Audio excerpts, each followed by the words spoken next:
Hi there, I just want to make sure the camera is on.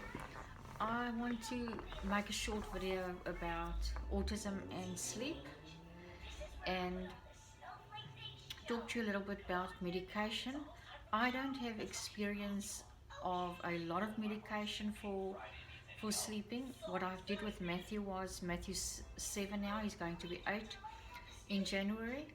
I have given Matthew, when he was younger, between the ages, I would say between 2 and 5, I used to put some drops in his milk. They would normally be chamomile drops or all herbal stuff. And I found that while it it helped him fall asleep, but then he didn't sleep much after.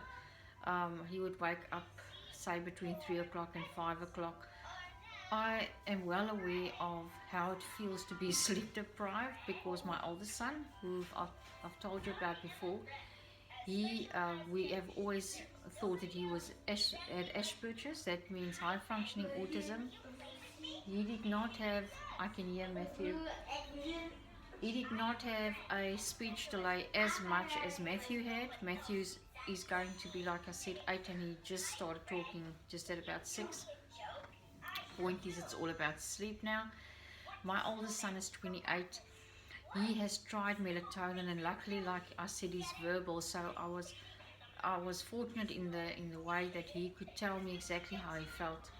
Now my oldest son told me that he took melatonin in the time that he tried it to help him sleep better. He was very much a night owl and didn't want to sleep much when he was a baby.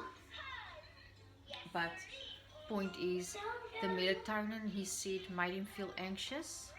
He said it helped him to fall asleep, but he would not have a proper sleep. It would feel to him like he's sometimes half awake and half asleep. And I'm so glad that he could share that with me at the time that he did, because I knew then that maybe that is not an option for Matthew. But like I said, Matthew was severely autistic, but this is what I tried. I tried all these herbal sleeping drops and calming drops, and they worked to a certain extent, like I explained. But then I had him on magnesium chewables, and the magnesium chewables actually worked well. But you know how it is. There just came a day that he didn't want to eat them anymore. And no matter how I tried to disguise he didn't want it. Sometimes he'll have one, but he really didn't want the magnesium chewables anymore. So I did get Matthew a supplement. It's like almost like a protein shake, which has got a lot of vitamins, omega 3 and 6 in. And I try and only give that to him in the early evening, late evening. And I try and not give him any sugary stuff, like sugary foods and stuff with a lot of processed foods and stuff. I don't give him late at night. I try and give him just things that have got good nutrition. It's not always easy when you've got an autistic child. Matthew is a very fussy eater, so I totally understand if your child only eats fries, because he was actually like that at the stage. But yes, give them a good meal before they go to bed, and make sure they go to the bathroom. What I started doing with Matthew is, and it has been improving, I let him watch nursery rhymes or lullabies, things on his iPad that keeps him calm. Nothing too exciting or too alive. I let him watch something calm before bed. Of course, sometimes he would want to rather do something else, but I try and explain to him, showing the visuals. We are now doing our bedtime routine, and as you persevere and you have patience, it does sink in. So our bedtime routine is, Matthew watches his nursery rhymes. He has his warm drink, because it's winter here by us now. I put the heater on in the room so that it's nice and warm, and then I lie with him in bed.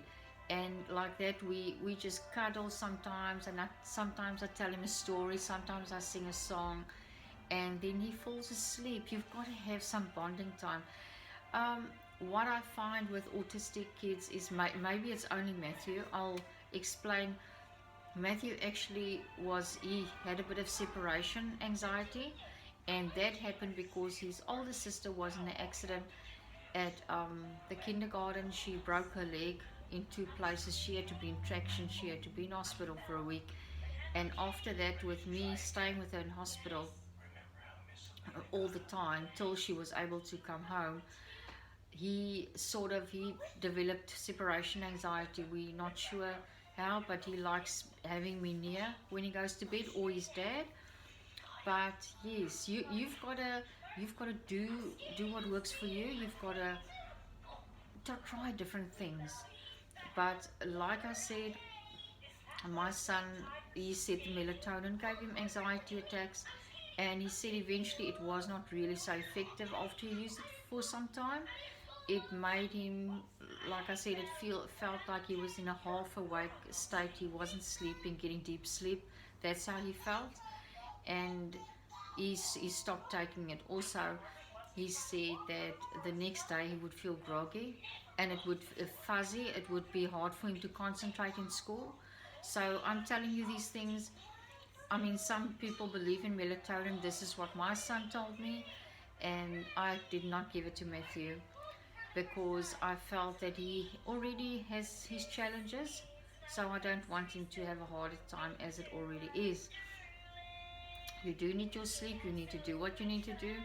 You as a parent will know what steps you need to take so that you can also function the next day. I am very fortunate.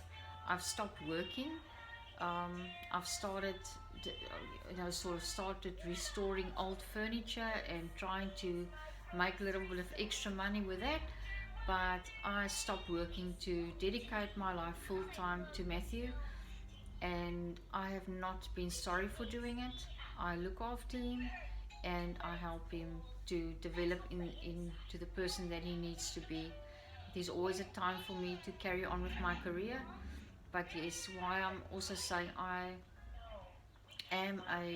used to be a dispensary technician, and I do know that a lot of drugs have side effects. And what I have learned, what I have heard from a lot of people that I've spoken to, they say they actually had an increase in seizures with their child when using melatonin. I think that is when you are using more than 2.5 to 10 milligrams. If you're using more than 2.5 milligrams, I'm not saying it is gospel, it is the truth, because Matthew has never used melatonin. My oldest son did say that it did make him feel, very anxious. So that's just a thought. That is what a few people have noticed, and I don't know if it is just a side effect. If it is with some people that they have seizures because of it. Reason why I also stay away from it. I used to have a mild form of epilepsy when I was a child, and thinking that that gene might be passed over to Matthew, that's something I would definitely not take a chance with. So, thank you for listening. Hope you've learned something from Matthew's sleep routine. Isabel from Autism Untouched. Bye bye.